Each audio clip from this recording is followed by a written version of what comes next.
share for goodness. Ya baik, selamat sore semuanya buat e-lovers semuanya. Kembali saya Rizky Setiawan hadir menyapa Anda. Dan di kesempatan sore hari ini seperti yang sudah saya sampaikan beberapa hari sebelumnya, bahwa di hari Minggu tanggal 28 Maret 2021 tepatnya pukul 16 sore kita akan membahas mengenai Persebaya ya. Dan mungkin ke depan kita akan bahas Persebaya secara utuh ya. Mulai dari awal Persebaya berdiri, kemudian mereka bisa masuk ke perserikatan divisi utama, kemudian sampai Persebaya menjelma menjadi sebuah kesebelasan dalam industri sepak bola yang sekarang menjadi PT Persebaya. Namun pada sore hari ini saya akan membahas mengenai usaha dan upaya dari Persebaya, karena kemarin sempat kita baca di media cetak dan elektronik, Persebaya kesulitan untuk memilih stadion untuk mereka berlatih, digunakan untuk berlatih, karena dari beberapa tokoh-tokoh Persebaya atau tokoh-tokoh bola di Surabaya ini, Persebaya itu memang rohnya ada di Gelora 10 November. Dan sekali lagi itu ternyata tidak diberikan izin dari pemerintah kota Surabaya, dan namun pada akhirnya pemerintah kota Surabaya mengizinkan ya untuk memakai Gelora Bung Tomo atau Gelora 10 November. Dan ini bagaimana perjalanannya hingga sampai Persebaya mendapatkan izin dari pemerintah kota Surabaya. Saat ini saya sudah bersama dengan Bung Rojil yang mana merupakan sejarawan bola kota Surabaya. Dan Bung Rojil ini khusus juga mencermati tentang perjalanan Persebaya ya, mensoroti Persebaya. Nah, seperti apa pandangan dari Bung Rojil? Saat ini Bung Rojil sudah berada di samping saya, kita sapa terlebih dahulu. Selamat sore Bung Rojil, salam olahraga. Selamat sore, salam olahraga, ya, salam satu nyali wani. Baik, e-lovers, semuanya kita sudah bersama dengan Bung Rojil pada sore hari ini. Bung Rojil, kita melihat perjalanan Persebaya khususnya di Piala Menpora ini ya, dari pemilihan tempat untuk berlatih mereka, kemudian sampai venue untuk pertandingan mereka, seolah-olah banyak hambatan-hambatannya. Kalau Bung Rojil melihatnya, apa yang mendasari itu Bung Rojil? Ya, kalau kita lihat komunikasi antara Persebaya dengan Pemkot Surabaya ini harus diperkuat ya. Memang kita tidak pernah tahu apakah kemudian siapa yang akan memulai, tetapi dari manajemen Persebaya yang saya dengar informasinya sudah melakukan komunikasi sejak lama gitu ya. Akan tetapi ada persyaratan administratif yang harus dipenuhi terkait dengan untuk peminjaman tempat latihan di Gelora 10 November Tambak Sari. Nah, problem yang kemudian muncul, Persebaya seringkali mengajukan izin tetapi tidak mendapatkan persetujuan karena lapangan sedang diperbaiki, direnovasi atau bahkan digunakan untuk persiapan Piala Dunia U21. Nah, ini yang kemudian akhirnya menjadi pertanyaan besar bagi bonek dan juga seluruh pecinta sepak bola di Surabaya, khususnya pecinta supporter dan bonek-bonek yang sangat mencintai Persebaya. Oleh karena itu mereka meskipun ya seorang supporter ya, mereka terus melakukan pemantauan sampai sejauh mana usaha-usaha dilakukan oleh kedua belah pihak, dalam hal ini manajemen Persebaya maupun Pemkot Dispora. Nah, memang dulu ada beberapa klub yang bisa menggunakan fasilitas Gelora 10 November itu kan, dan muncul di sosial media beberapa tahun yang lalu, tetapi ketika Persebaya mengajukan selalu buntu. Bahkan saat ini terjadi sengketa tentang Karanggayam, mes Karanggayam dan juga lapangan Karanggayam itu. Apakah kemudian penggunaannya ini milik Persebaya ataukah kemudian Pemkot. Nah, ini kemudian sekarang sudah sampai kasasi dan ini pasti memerlukan waktu panjang untuk bisa menggunakan lapangan Karanggayam itu. Yang mana memang keduanya ya, baik 10 November Tambak Sari dan juga Karanggayam menjadi salah satu ruh atau menjadi titik balik sejarah bagi Persebaya. Baik dulu era perserikatan sampai saat ini begitu. Baik.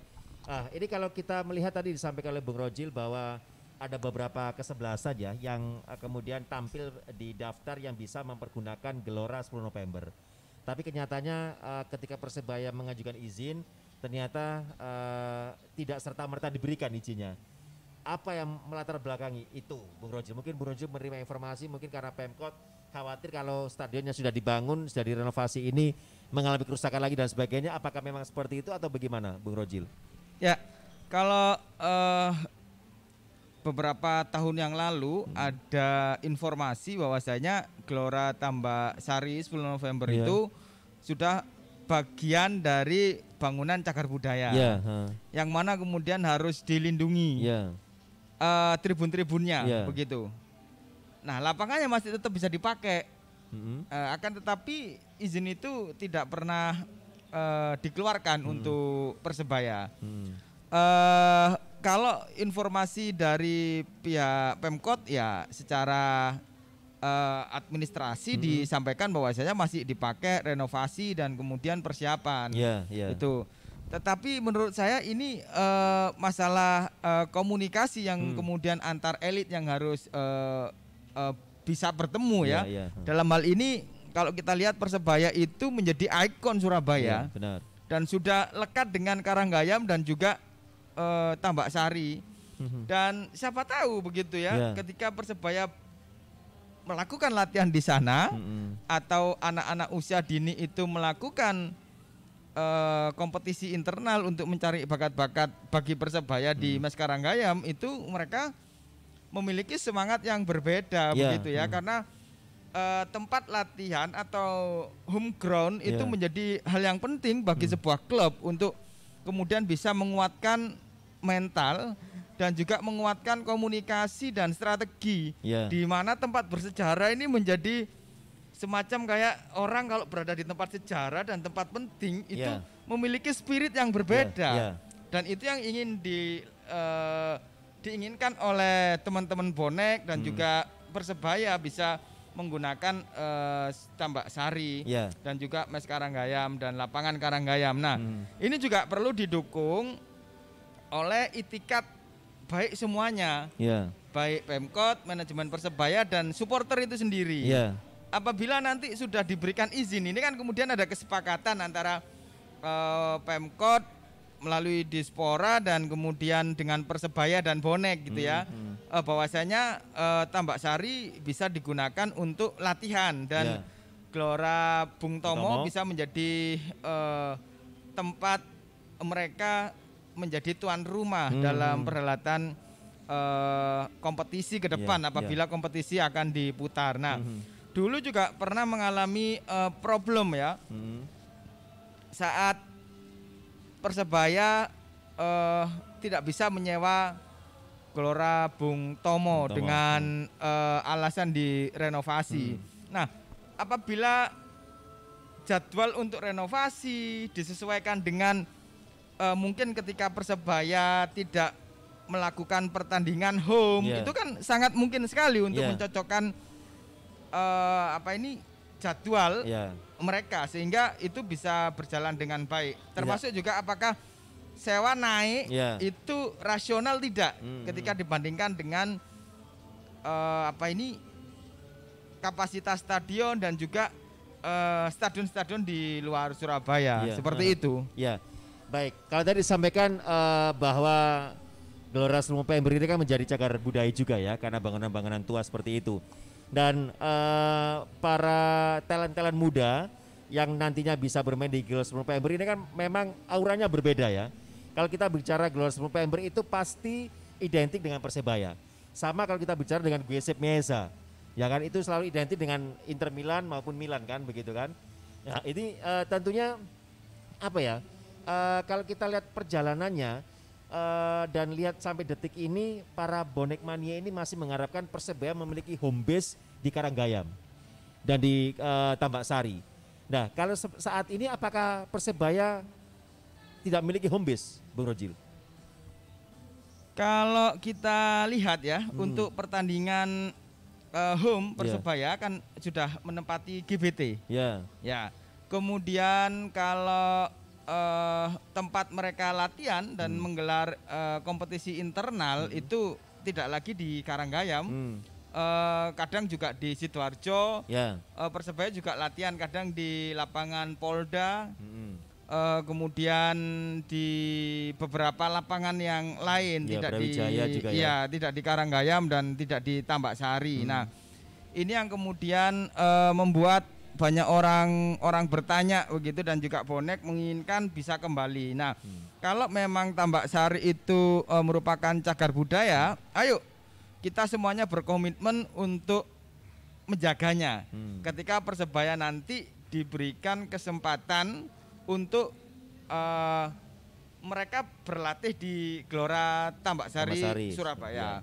Nah, komitmen ini juga harus dijaga bersama sehingga nanti semua bisa menikmati lagi begitu ya. Persebaya bisa berlatih di Tambak Sari dan juga teman-teman bonek itu bisa menikmati, dan kemudian bisa jadi loh orang-orang yang dulunya bonek di tahun-tahun 90-an itu ada semangat romantisme karena sudah lama tidak menyaksikan Persebaya berlaga itu di Stadion Tambak Sari ini. Nah, dalam hal inilah kemudian ayolah kita bersama-sama ada komitmen baik ya, terutama izin dari Pemkot itu bisa diberikan kepada Persebaya, dan kemudian manajemen Persebaya juga melengkapi syarat-syarat administratif yang harus disampaikan, diselesaikan, dan kemudian bonek-bonek ini saya rasa bonek ini semakin hari semakin tertib loh, dan semakin positif dengan berbagai macam kegiatannya. Nah, ini yang kemudian juga harus diberikan kepercayaan bahwasanya bonek ini bisa menjaga Persebaya dan juga Gelora 10 November Tambak Sari. Baik, tapi Bung Rojil, kalau kita berbicara tentang Persebaya ini kan tentunya tidak jauh-jauh dari para supporternya ya, para tifosinya. Dan seringkali Persebaya ini dihadapkan pada situasi sulit ketika dulu sampai sekarang ini ada beberapa oknum bonek yang akhirnya karena perbuatannya juga menimpa ke Persebaya. Akhirnya citra Persebaya sebagai kesebelasan yang melegenda begitu dengan syarat prestasi akhirnya ikut tercoreng ya kan. Jadi ketika Persebaya akan melakukan away ya ke Semarang misalkan bertemu dengan PSIS yang notabene itu sangat klasik sekali dan berpotensi gesekan, akhirnya dari pihak keamanan tidak memberikan izin, bahkan dipersulit begitu. Nah, ketika ada oknum bonek yang kemudian melakukan sesuatu tindakan yang kemudian akan berpotensi merusak, bahkan sudah terjadi dan itu merusak citra dari Persebaya sendiri, apa yang dilakukan dari bonek sendiri? Tadi disampaikan bonek semakin lama semakin tertib, ya kan? Nah, kalau menjumpai hal seperti ini ada rasa jengkel tidak sih dari para bonek ketika Persebaya dihukum karena supporternya tidak tertib? Dari internal bonek sendiri apakah merasa ada penyesalan dan sebagainya?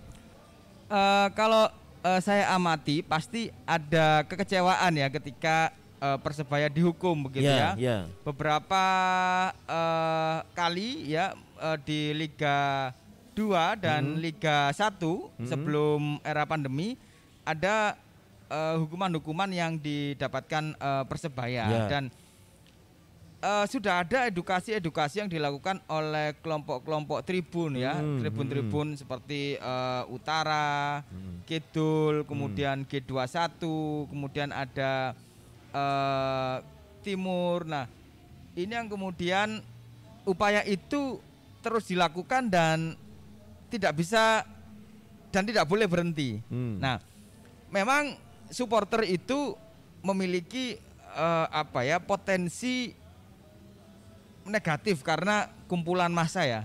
Itu supporter dimanapun seperti itu kumpulan massa begitu ya. Supporter kalau kita lihat itu berpotensi karena dalam konteks ilmu-ilmu sosial, kerumunan massa itu bisa menjadi potensi negatif gitu ya. Tergantung bagaimana kemudian pengelolaan dalam psikologi masa itu. Nah, upaya untuk edukasi sudah dilakukan, tinggal kemudian koordinasi dikuatkan ya. Kalau kita lihat saat ini begitu ya, ketika pertandingan tanpa penonton di Bandung, kondisi pandemi, memang ada yang ingin berangkat ya, pro kontra terjadi. Akan tetapi ada juga kelompok-kelompok yang melakukan edukasi, ayo balik lagi, ini era-era pandemi dan tidak ada penonton gitu kan. Dan saya rasa beberapa koordinator tribun itu juga sudah mengampanyekan untuk menonton melalui rumah. Nah, dan ini terbukti berhasil begitu. Nah, ini yang kemudian perlu dikuatkan agar kemudian kondisi yang sudah baik ini tetap dan terus menjadi baik ke depannya, agar kemudian kita bisa menikmati sepak bola yang menyenangkan dan kemudian aman. Karena teman-teman bonek juga melakukan kampanye bahwasanya orang nonton sepak bola itu seperti mereka bertamasya ya. Jadi seperti kita membawa anak-anak, kita membawa keluarga nonton bola. Jadi itu yang kemudian upaya-upaya yang dilakukan, dan saya rasa ada optimisme ke depan bahwasanya ini akan berjalan dengan baik apabila ini dilakukan secara istiqomah dan terus menerus. Itu luar biasa bagi teman-teman bonek. Iya, baik. Nah, ini masih seputar bonek ya, Bung Rojil ya. Kemarin saya sempat berbincang dengan beberapa rekan juga, yang mana itu ada satu pertanyaan yang disampaikan ke saya. Apakah saya tahu bedanya antara penonton dan supporter pada sebuah pertandingan sepak bola? Nah, ini ternyata juga menarik juga, ya kan? Bahkan kemarin sempat kalau nggak salah waktu itu si Yusuf Eko Dono itu juga menyampaikan agar bonek itu menjadi penonton biasa saja menikmati sebuah pertandingan bola, begitu kan? Nah, akhirnya pertandingan itu juga dikembangkan.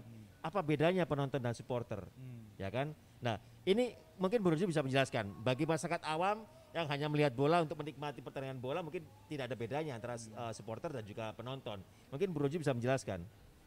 Ya, ini pertanyaan yang lumayan berat dan dalam konteks ilmu-ilmu sosial begitu ya, dalam konseptualisasi supporter dan penonton. Memang kalau di awalnya ya, penonton itu keterlibatannya tidak aktif ya. Mereka hanya menikmati dan kemudian menonton pertandingan. Selesai. Tetapi kalau supporter, mereka itu dari kata support ya, to support. Dan ini mereka aktif gitu ya. Nah, kalau penonton bisa dikatakan hanya pasif gitu ya. Mereka hanya melihat dan menikmati saja saat pertandingan. Nah, kalau supporter itu tidak hanya menikmati dan aktif saat pertandingan saja, tetapi mereka juga memberikan kritik, masukan, dan melakukan kegiatan-kegiatan lainnya pasca sepak bola 90 menit selesai. Nah, mereka melakukan persiapan, mereka melakukan bagaimana cara memberikan koreografi, can yang mendukung dan kemudian membangun, tidak lagi rasis seperti era-era supporter tahun 90-an begitu. Nah, tetapi untuk menjadi seorang supporter itu ya tidak ada batasan begitu ya. Dan kemudian apakah orang yang menonton tidak bersorak-sorak itu bukan bagian dari supporter? Nah, ini ya. Nah, kalau supporter itu pasti menonton. Benar. Begitu ya. Kalau penonton belum tentu dia kemudian menjadi seorang supporter seperti itu. Ini mungkin nanti saya bisa dikoreksi Bro Ngil ya. Ini kemarin sempat ketika saya ditanyakan itu dari teman saya sampaikan bahwa penonton itu adalah mereka penikmat pertandingan bola. Ketika kita ngomong supporter, artinya ada fanatisme di sana. Kan berawal dari kata support. Nah, supportnya dengan kesebelasan apa yang mereka support? Misalkan Persebaya, berarti dia supporternya Persebaya. Ada fanatisme di sana, saya bilang gitu. Jadi seperti yang disampaikan Bung Rojil, kalau supporter pasti penonton. Tak penonton belum tentu supporter, karena dia hanya penikmat saja, ya kan. Setelah itu selesai 90 menit. Nah, seperti itu. Apa yang saya sampaikan itu ternyata sama ya, yang diterjemahkan oleh Bung Rojil, ya kan. Nah, permintaan dari Cak Yusuf Eko Dono ini kan mengembalikan supporter menjadi penonton sepak bola biasa. Ini kan akhirnya apa ya? Jadi rancu juga bagi mereka yang nggak tahu begitu kan. Ini bagaimana tanggapan dari Bung Rojil? Kalau supporter hanya menonton saja ya tidak bisa kemudian kita batasi ya. Karena supporter sebuah kelompok massa ini kan memiliki kemerdekaan untuk berpikir dan bertindak.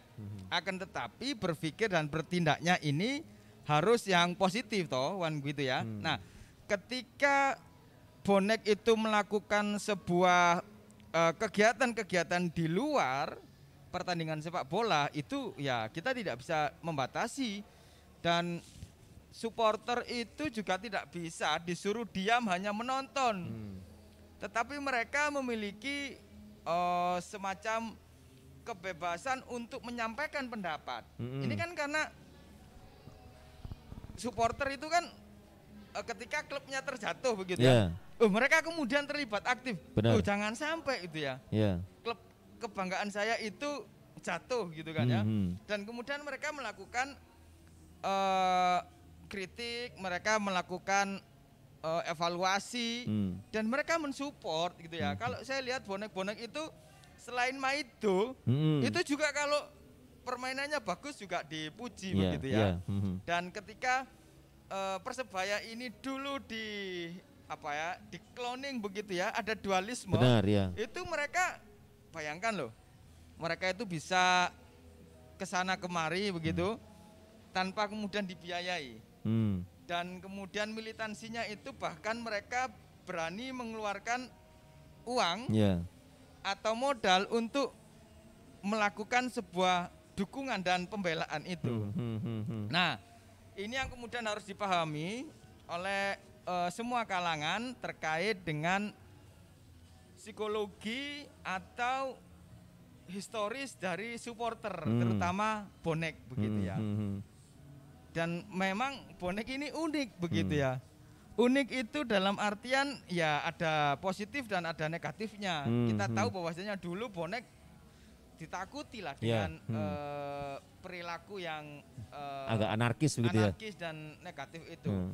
Tetapi ketika Persebaya dalam konteks pemahaman supporter dizolimi dan dikeluarkan dari PSSI, mereka kemudian mencoba untuk mengevaluasi, melakukan refleksi, dan kalau kita amati mereka ini kemudian perlahan mengubah perilaku, kemudian mereka menguatkan, bahkan dukungan nyanyian-nyanyian yang tidak rasis itu lahir juga di bonek. Mereka kemudian nyanyi tanpa harus ada istilah dibunuh saja. Nah, ini kan penting itu. Karena sepak bola bukan kekerasan gitu ya. 90 menit itu rivalitas yang harus tetap dijaga. Tetapi bagaimana setelah 90 menit dan kita kembali lagi, itu juga harus aman begitu ya. Tanpa lagi ada istilah dalam tanda kutip dibunuh saja itu tadi. Nah, ini kan upaya yang sangat luar biasa ketika dilakukan. Nah, maka dari itu kalau kita kembali lagi kepada awal statement bahwasanya supporter itu ndelok bal-balan toh ya nggak bisa begitu ya. Disuruh dia menikmati pertandingan tidak bisa. Nah, asalkan apa yang dilakukan oleh supporter terutama bonek ini sesuai dengan koridor, itu tidak ada masalah. Ketika mereka mengajukan bersama manajemen gugatan-gugatan ke pengadilan loh, itu diatur oleh peraturan perundang-undangan dan itu legal. Dan itu konstitusional begitu ya, dilakukan jalur itu. Nah, termasuk juga melakukan gugatan itu konstitusional, diatur oleh peraturan perundang-undangan. Jadi tidak ada masalah. Bonek kemudian melakukan demonstrasi tidak ada masalah selama kemudian administrasinya dilakukan, mereka memenuhi itu, mereka kemudian melapor, bertanggung jawab, masanya berapa. Ini negara demokrasi yang konstitusional dan itu sah dilakukan dengan koridor-koridor yang kemudian diatur itu tadi. Tapi nggak sampai demo kemarin ya? Ya, karena memang ada kesepakatan bahwasanya Persebaya bisa berkandang di GPT dan juga bisa melakukan latihan di Gelora Tambak Sari 10 November. Nah, ini menunjukkan bahwasanya kelompok supporter memiliki kemampuan bergaining yang penting dalam konteks bagaimana mereka memaknai sepak bola di kotanya dan bagaimana mereka memaknai sebagai supporter yang mencintai klubnya dan bagaimana cara mereka melakukan dukungan itu. Ya, tapi Bro Jil, kalau kita lihat ya dari apa yang kita tonton selama ini, ketika Persebaya grafik permainannya meningkat, seolah-olah bonek ini larut dalam euforia. Mereka sangat bangga dengan kesebelasannya ketika trennya naik. Tapi suatu saat ketika trennya ini turun terus drastis, bahkan kemarin sempat terdegradasi juga begitu ya. Akhirnya ada rasa semacam apa ya? Timbul rasa hujatan dengan kesebelasannya, bahkan sampai mempressure dari manajemen Persebaya untuk mengganti komposisi pemain atau pelatihnya dan sebagainya. Nah, bagaimana Bro Jim melihat itu? Harusnya kan kalau supporter ketika grafik kesebelasannya ini turun, harusnya kita tetap support kan dengan cara positif, atau mungkin kita memberikan semangat agar tidak sampai terjerumus ke degradasi seperti itu. Tapi kalau bonek misalkan minimal ya ketika nonton Persebaya turun grafiknya, mereka bersiul. Ya kan, berarti mereka sudah tidak suka dengan persaingan Persebaya. Sampai pada akhirnya mereka pada titik kejengkelan yang sudah melampaui batas, akhirnya merusak properti stadion dan sebagainya. Bung Rojil melihatnya bagaimana? Apakah itu dianggap wajar ketika kesebelasannya disukai, yang ada fanatismenya ini kemudian drop permainannya dan juga prestasinya, kemudian para supporternya ini melakukan hal itu, wajar tidak? Kalau sebelum kita membahas itu, saya mengutip apa yang dikatakan oleh Romo Sindunata. Sepak bola itu tak ubahnya seperti realisme nasib gitu ya. Tidak hanya kemenangan dan kemudian kekalahan yang harus mereka hadapi dalam konteks satu sisi. Dalam kehidupan ada kekalahan, ada kemenangan, gitu kan ya. Ada masa kejayaan, ada juga tatkala gelombang datang untuk kemudian menguji kehidupan kita. Nah, sepak bola pun seperti itu. Kenapa ada konsep lawan, gitu kan ya. Lawan itu kan bukan berarti musuh begitu ya. Dan ketika pertandingan ada yang menang, ada yang kalah. Nah, ini realisme nasib itu bagaikan mata uang yang tidak bisa dipisahkan. Nah, ada kekalahan, ada kemenangan. Nah, setiap supporter atau siapapun, manajemen dan semua yang mencintai sepak bola dan juga Persebaya itu harus sadar dengan itu. Ya kan, karena menang terus juga nggak mungkin, kalah terus dimungkinkan ya kalau kalah terus ya akhirnya sampai degradasi. Nah, itu yang kemudian harus bisa dihadapi keduanya dengan rasional begitu ya. Memang kalau kita lihat ada beberapa fenomena ketika supporter itu melakukan penyerbuan ke lapangan dan itu terjadi di mana-mana, tidak hanya di Indonesia ya. Kalau kita lihat derby di Amerika Latin ya, Argentina itu. Artinya hal itu kan juga berpotensi terhadap reputasi Persebaya dan juga kelangsungan Persebaya ketika itu terjadi kan Bang Roji? Iya, pastinya itu akan ada dinamika dan pastinya ada pro dan kontra ya. Tetapi kan kita harus juga memahami bahwasanya kondisi psikologi massa ketika di lapangan. Nah, cara penanganan itu juga harus dilakukan ya. Kalau kita lihat memang perilaku merusak ini yang harus dihindari, gitu ya, harus dihindari. Itu harus dihindari. Tetapi ketika kekesalan itu terus-menerus terjadi, nah ini kan perlu komunikasi begitu ya.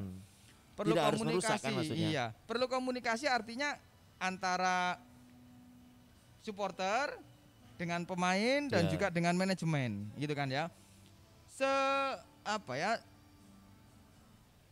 Supporter itu bisa potensi untuk merusak. Tetapi ketika mereka ada kanalisasi, ada komunikasi yang baik, itu bisa kok melakukan sebuah kritik yang proporsional. Saya rasa seperti itu.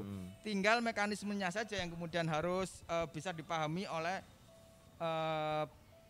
komponen atau pihak-pihak yang terlibat dalam proses sepak bola, baik itu supporter, kemudian pihak keamanan, manajemen, dan ini yang patut untuk kemudian terus-menerus berkomunikasi dengan baik.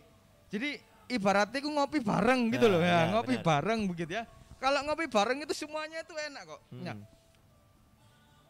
ketika ada beberapa perbedaan pendapat di sosial media dan bagaimana menyikapi hasil pertandingan, terus kemudian dulu di Liga 2 itu ada penyerbuan ke stadion itu kan, supporter masuk ya, pitch invasion itu ya, kena hukum Persebaya.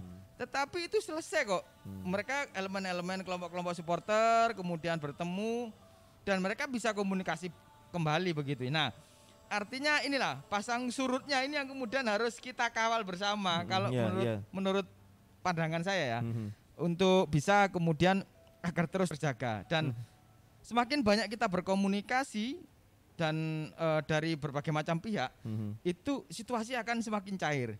Jadi misalnya kalau mau apa-apa itu ada istilah sungkan begitu loh. Aku sungkan rek gitu kan ya. Nah, itu yang menjadi hal yang perlu dipahami juga ya. Ini masukan sih dari pandangan saya ketika melihat situasi yang terjadi seperti itu. Karena begini Bung Rojil, kalau saya pernah melihat pertandingan Persebaya ya. Di awal-awal kompetisi itu dengan komposisi pemain dan juga pelatih itu dari awal sebelum kompetisi digulirkan, dari para pengamat bola, bonek dan sebagainya itu banyak yang meragukan bahwa Persebaya nanti akan eksis dan berprestasi di kompetisi tersebut. Dan ternyata ketika di awal kompetisi oke lah mungkin pertandingan pertama bisa dimenangkan. Tapi kemudian pada pertandingan kedua, ketiga, kemudian sampai bonek ini kan mentarget sampai match di keberapa Persebaya masih kalah, ada ultimatum dari bonek begitu kan. Nah, ketika itu saya lihat dan kemudian Persebaya masih terus terpuruk dengan permainan yang tidak bagus, akhirnya sampai Persebaya penonton ini turun ke stadion. Penonton di rumah ini orang tua saya loh ya, dan orang-orang kampungnya ini akhirnya ada rasa tuh kan gitu kan. Nah, akhirnya kejadian seperti itu menjadi apa ya? Dari mereka yang awam gitu mengatakan ya maklum lah kalau Persebaya disanksi.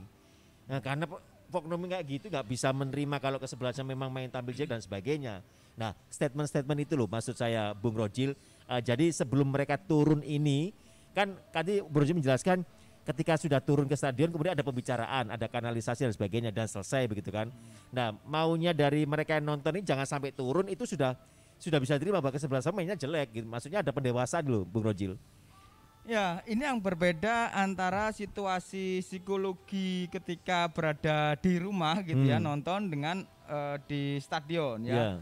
Karena di stadion itu lebih tenaga kita lebih banyak terkuras ya. Melakukan kemudian koreografi, kemudian berada di situasi kalau kita ke stadion gitu ya, permainan sore, permainan malam itu pasti menempuh waktu yang panjang dan melelahkan ya. Meskipun masih berada di satu kota di Surabaya, akan tetapi itu menjadi hal yang perlu dicermati pula begitu ya.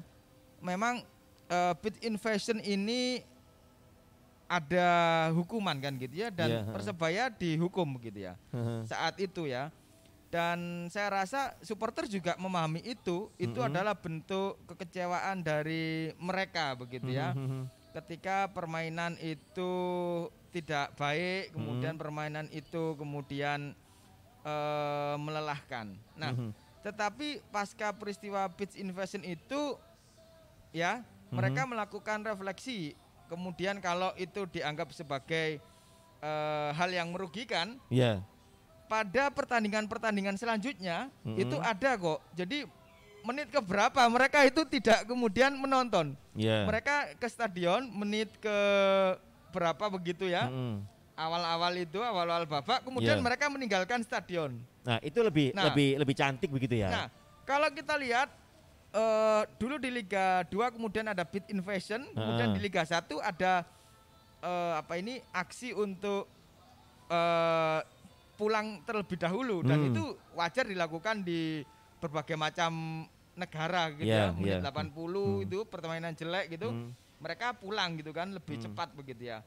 Termasuk juga itu dilakukan oleh beberapa tribun di Gelora Bung Tomo. Nah, ini akan kemudian ada proses yang menuju ke arah yang lebih baik begitu kan. Nah, ini yang kemudian harus dipahami oleh masyarakat dan juga harus dipahami oleh semua kalangan. Tidak bisa kemudian kita menjudge mereka dengan apa yang kemudian ada di benak kita begitu ya.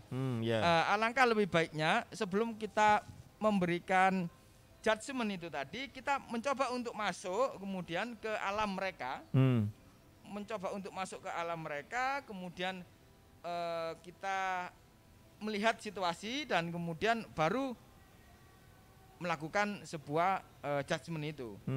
Nah, itu akan lebih apa ya?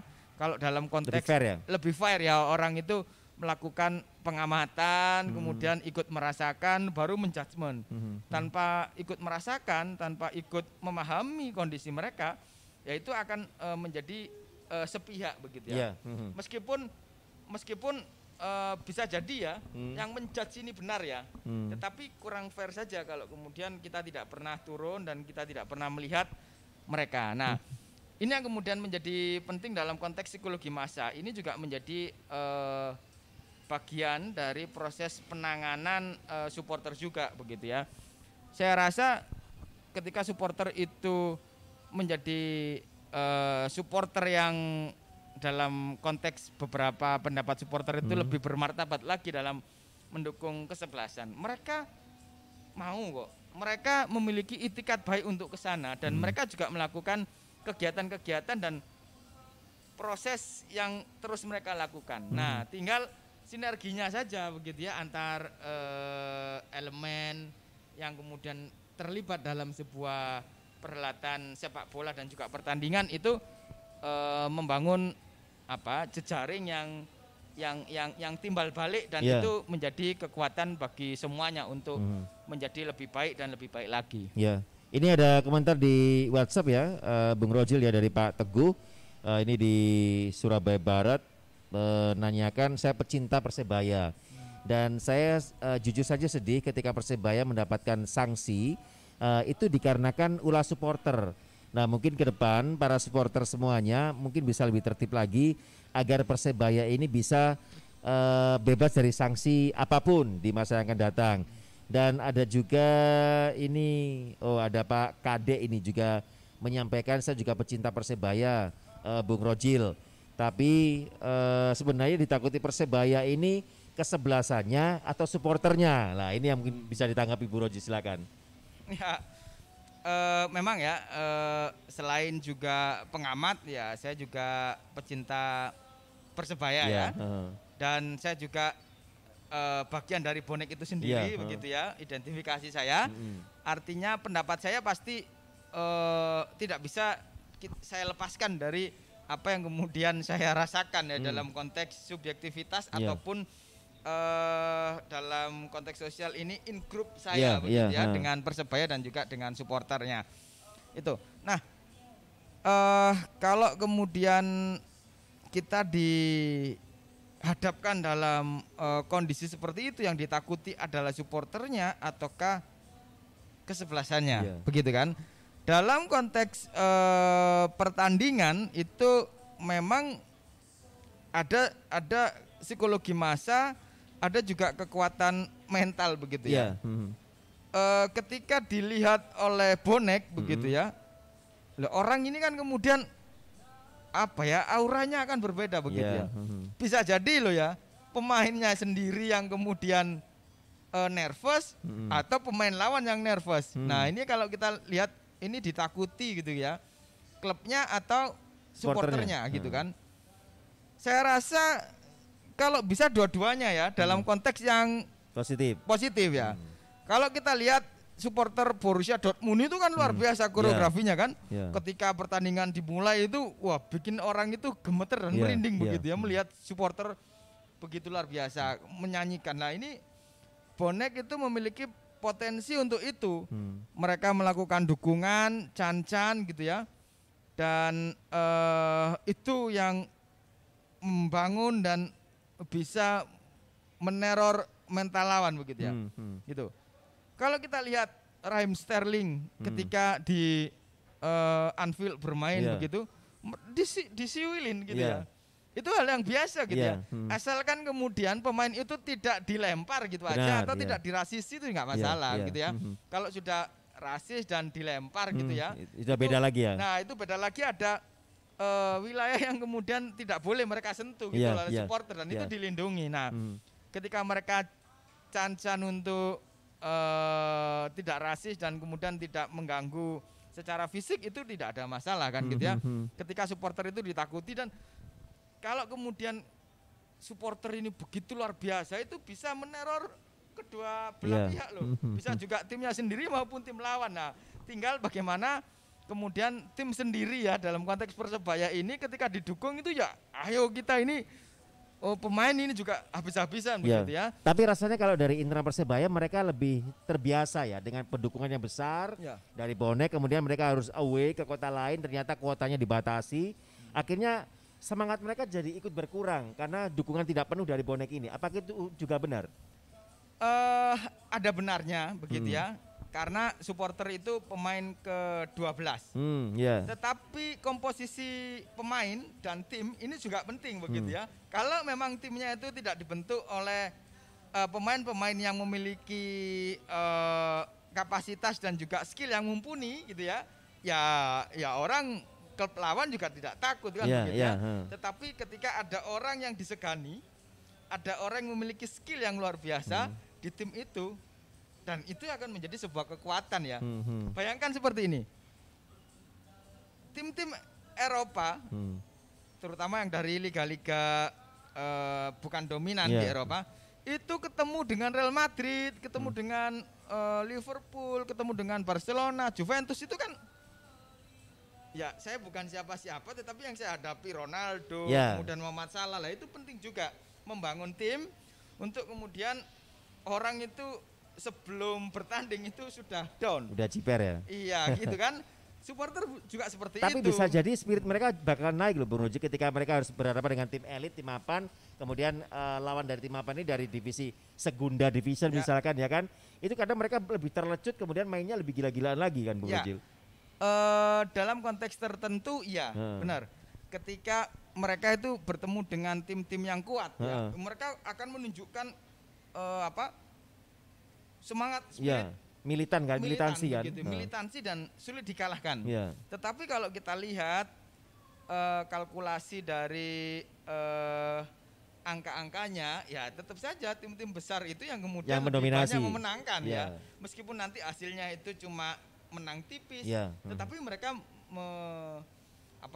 mendapatkan kemenangan. Kalau kita kalkulasi dari total klub-klub itu ya, tetap yang dominan ya tim-tim besar itu, tim mapan tadi ya. Tim mapan itu tadi. Nah, Persebaya ini kan tim yang mapan, memiliki sejarah panjang. Nah, ini juga harus ditata dengan kemampuan yang bisa lah kemudian membuat pemain ini juga mapan dalam artian pemain ini ya tidak perlu semua bintang, tetapi ada beberapa bintang dan pemain-pemain muda yang dikolaborasikan dengan semangat arek begitu ya, kultur Surabaya terbuka begitu ya sudah, itu yang akan menjadi kekuatan dari Persebaya.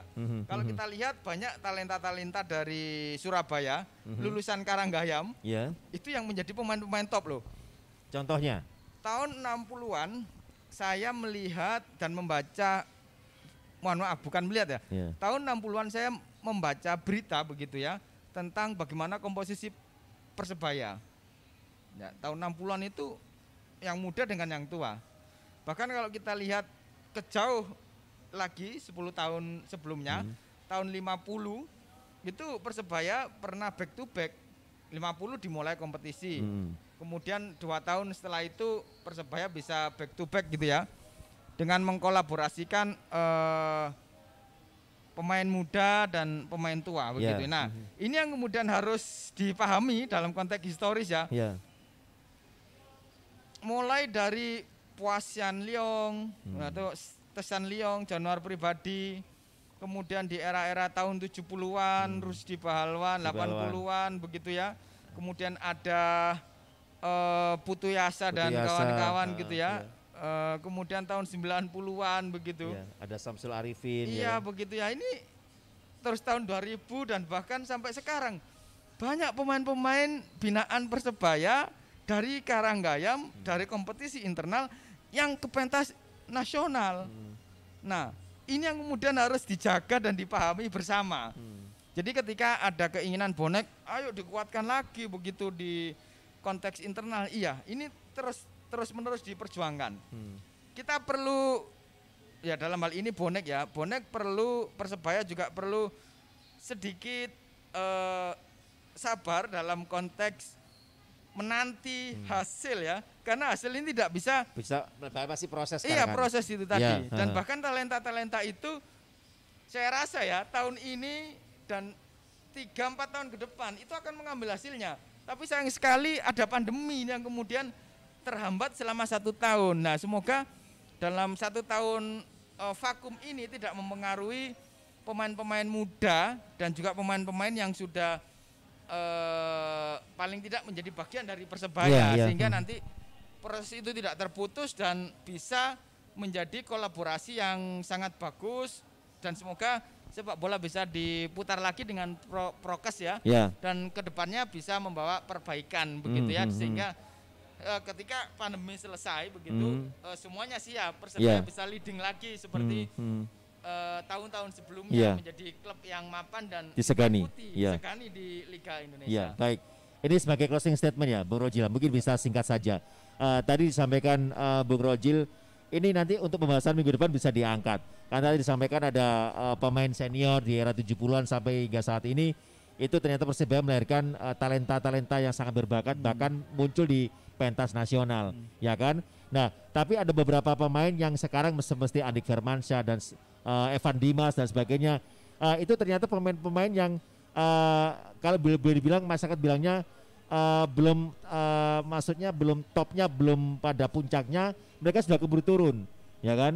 Sudah keburu turun. Nah, ini mungkin nanti pembahasan berikutnya bisa kita bahas bagaimana sih untuk pemain-pemain atau talent-talent yang saat ini dari Persebaya, kenapa mereka tidak menjadi seorang legend seperti Samsul Arifin, Putu Yasa dan lain sebagainya yang di Persebaya waktu itu.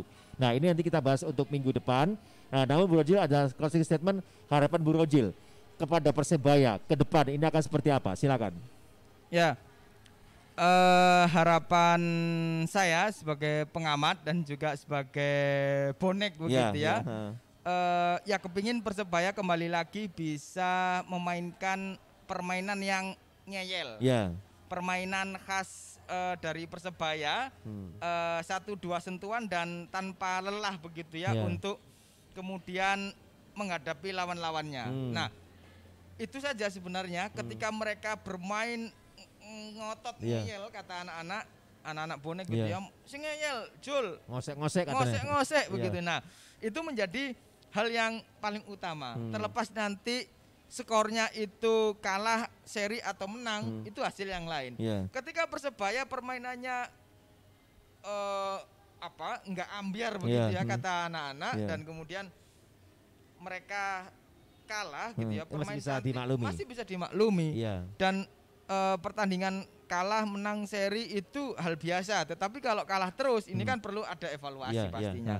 Jadi kedepannya Persebaya tetap semangat dan di bawah pelatih ini kan ya, Coach Aji ini yang memahami Persebaya, mantan pemain Persebaya bisa membawa permainan 1-2 sentuhan seperti era-era kejayaan Persebaya dan tampil ngeyel, ngotot dan wani bertarung di atas lapangan 90 menit ke depan ya. Baik. Bu Rojil, karena Persebaya hari ini juga akan bermain melawan Madura United di Bandung ya. Dan itu akan disiarkan tanpa penonton. Ini bisa diprediksi siapa yang akan menang dan berapa skornya? Sebagai bonek begitu ya, ini sebagai bonek ya. Tentunya saya ingin Persebaya memenangkan pertandingan ya. Kalau kita lihat Persebaya memiliki catatan yang bagus ketika melawan head to head dengan Madura United. Saya rasa malam ini Persebaya apabila tampil ngosek bisa memenangkan pertandingan paling tidak dengan skor beda 2 bola. Oh, 2-0 ya berarti ya? Ya bisa 2-0, bisa 4-2 begitu ya? Iya gitu kan, baik. Bisa 3-1 seperti itu. Baik, Bro Rojil, terima kasih sudah hadir di studio STSN Surabaya pada sore hari ini. Mungkin minggu depan kita bisa lanjutkan dengan pembahasannya lagi, Bro Rojil ya, kalau ada waktunya baik ya. Baik, Elo Persemanya terima kasih bagi Anda sudah menyimak perbincangan kita pada sore hari ini bersama Bung Rojil, sejarawan bola dan juga pengamat bola. Dan terima kasih juga sudah memberikan pertanyaan melalui WhatsApp. Ada Pak Teguh dan juga Pak Kade, terima kasih. Anda bisa berinteraksi lagi nanti Sabtu depan, minggu depan maksud saya, dengan pembahasan berbeda ya, masih seputar Persebaya. Kita akan ulas Persebaya karena Persebaya merupakan ikon kota Surabaya. Dan berbicara masalah Persebaya itu bukan lagi masalah Surabaya, tetapi masalah Indonesia. Betul ya Bung Rojil ya? Ya baik, saya Rizky Setiawan pamit undur diri dan juga Bung Rojil. Selamat sore, salam olahraga dan salam satu nyali wani ya. Salam satu nyali wani. Baik, selamat sore, assalamualaikum warahmatullahi wabarakatuh.